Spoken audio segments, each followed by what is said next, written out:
What up traders, what up investors, Ken here from the Dyslexic Investor, and we are looking at two big cinemas. We're looking at AMC and then CNK, which is Cinemark, and then AMC Entertainment Holdings. Two of these are one of the more largest North America cinemas, and they've been basically shut down since the mid of March. So I think they closed their doors on the 12th, I believe. You can kind of see here that the 12th from the 11th on, it's just been a downturn. Both trading differently today. So AMC is basically down nearly 20%, and then CNK is up 12%. So what is going on here? Basically, AMC has reported that they are going to have to file for bankruptcy, saying that they have to potentially they're not going to be able to make pay on April 1st their dues for the landlords, and also their bond rating or their debt rating went to CCC minus. For the company's debt, they have quite a few bit in debt. This is basically, this picture right here just kind of sums everything up for AMC. Basically, they have no revenue going to the door. This is coming from the CEOs saying we don't have a penny of revenue coming into the door, telling that to CNN on late March. So the company runs about 1,000 theaters. That's about 11,000 screens across the globe. So that's a huge segment of the market. This is not going to be great insight to this, because they had to furlough nearly 25,000 employees. They are working with the government trying to get money to help with this scenario, because this would be extremely sad, honestly, to have this fail just because they were told to close down. The government needs to kind of step in to see to kind of help them out here. And this also goes for the Cinemax Holdings. So this is their performance is a little bit better, which is kind of seen today, showing that they have a little bit more capability of growth, and their balance sheet's just substantially stronger, having a little bit more margins to squeeze, in the sense of being to push things around and kind of hold off, and potentially might have a great opportunity to buy AMC theaters at a discounted price.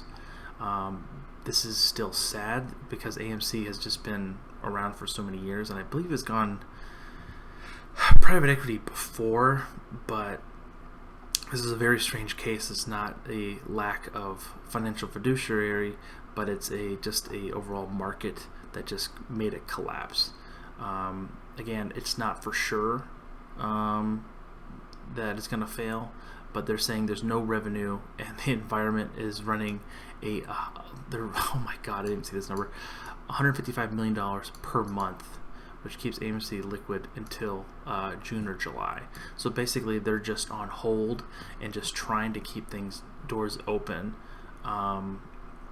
They furloughed even the CEO, following the closure of, this is how deep they're cutting. It says they have already cut the dividend by 85%. Again, that's usually one of the first things to go, and then a lot of the other various there was a joke of the April Fool's joke, in the sense of like they're not going to be able to pay their thing, which is actually came true to fruition. It's just not a great story across the board. But let's looking at the charts, they kind of look the same initially in the end of February into March, but then you get a little bit more stronger rally. So let's go ahead and look at the charts in depth. So we're going to look at AMC first. Pull this guy up here, straight chart. So this is on a monthly chart. This is since 2014 they've been public. The high was 34, and of course the low just last month was $1.95. Whew, that's a haircut, right? All right, let's go put it to a daily chart. All right, so this stock has been not performing well basically since last year, and it's just been going down. You see on this earnings call that they were predicting not so great as revenue, and most likely having to cut the dividend due to all the outbreaks were going on, thinking potentially they could stay open, but then in mid of March had to close the doors completely. basically furloughing, laying off, pushing employees out with no pay until the government can come and step in. Basically jumping from $7 to basically $2, which seems like a lot, but it does a huge market cap for them, from $8 down to $2. Basically they're down like 90% basically. And then from the $17 high, you can kind of see this trend. Like this stock hasn't been performing well even before this has happened. So this is what happens when recessions or bear markets kick in.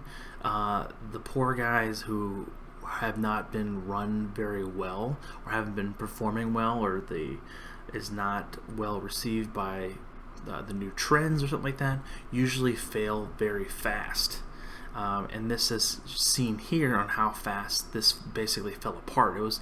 The wheel was already coming off, and this is just the bumper just fell off, the wheel fell off, the windshield wipers fell off, and then the electric windows no longer go up.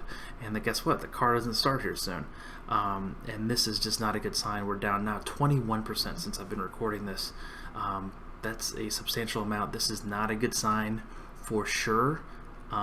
If it hits the 195, it might have to go limit down. We'll see.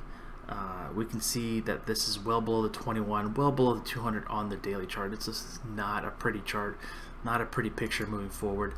Let's pump it out to a weekly chart. Again, still kind of seeing the thing here, kind of seeing a double top up here, and just haven't seen anything front since then. Basically, the starting year of 2017 has just been going down. Not sure what quite happened there. It looks like they had to, what is this? Huge guided miss or something like that. What happened in the summer of 17? That's strange. Maybe the movies weren't great that year. I don't know. I'm trying to think the last time I went to the movie theater.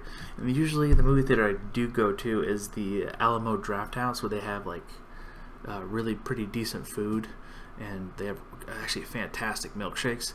So that's where I normally go. I think the last movie I watched was the latest Star Wars movie.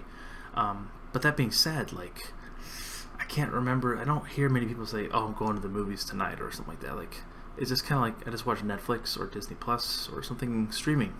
And due to the fact of no one's going to the movie theaters now, a lot of the movies are being kicked down the road. You have the new James Bond movie coming out probably in the fall or even winter, they're saying.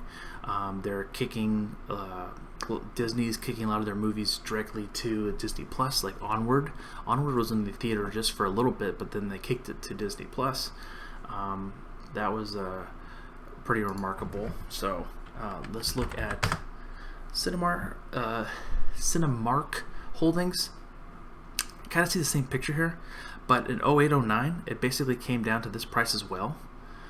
It was trailing overall, but I think it acquired some companies. I think it acquired AMC in 2014, it sold AMC in 2014 to Grace Capital. I believe that's what it was. As you can kind of see a spike up here. I think so. Again, I'm not more of the fundamental, I'm just more of the chartist here. So on the weekly chart, this thing just looks disgusting. Would I want to be buying this right now on a 12% up move? Probably not, since the other competitor is just getting annihilated. Like, I'm trying to figure out why, or I'm not trying to figure out why, but there's something underlying going on here. There was quite a bit of insider buying from a couple of directors and executives at the lows around $6 or $7. So that's kind of a good sign. We're talking like 5,000-6,000 shares for a potential kick up, getting a great buying opportunity. They have not actually. I haven't heard anything about them cutting the dividend. You can see here they're actually profitable with the quarters. So if you look back to AMC, it's hit and miss. They're sometimes profitable, sometimes not. So this is kind of the overall due diligence that you get with a company like that. Like, I'm not seeing many negative numbers here at all, actually. Yeah, they've been.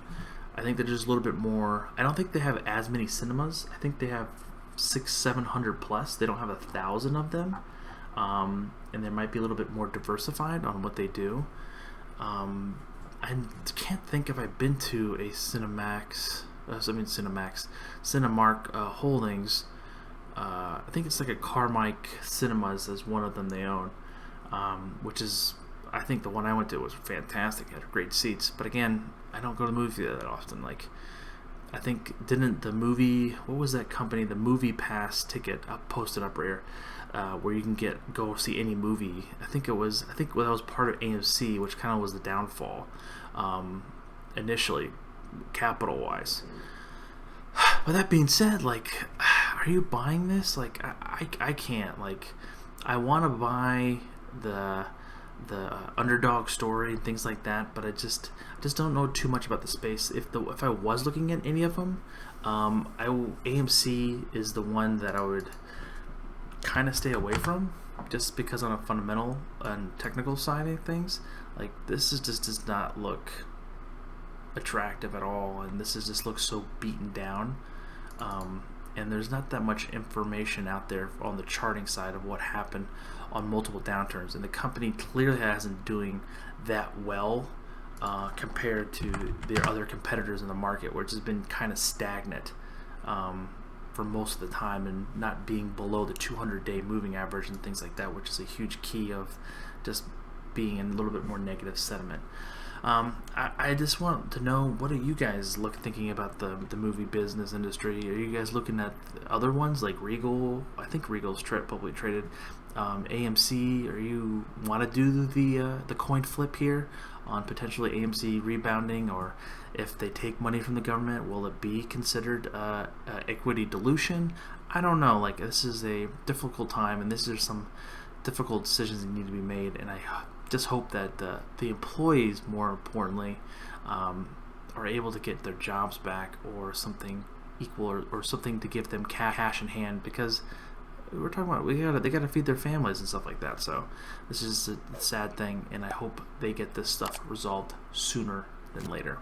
Again, guys, thank you so much for watching. This is Ken from the Dyslexic Investor, and I'll catch you guys on the flip side.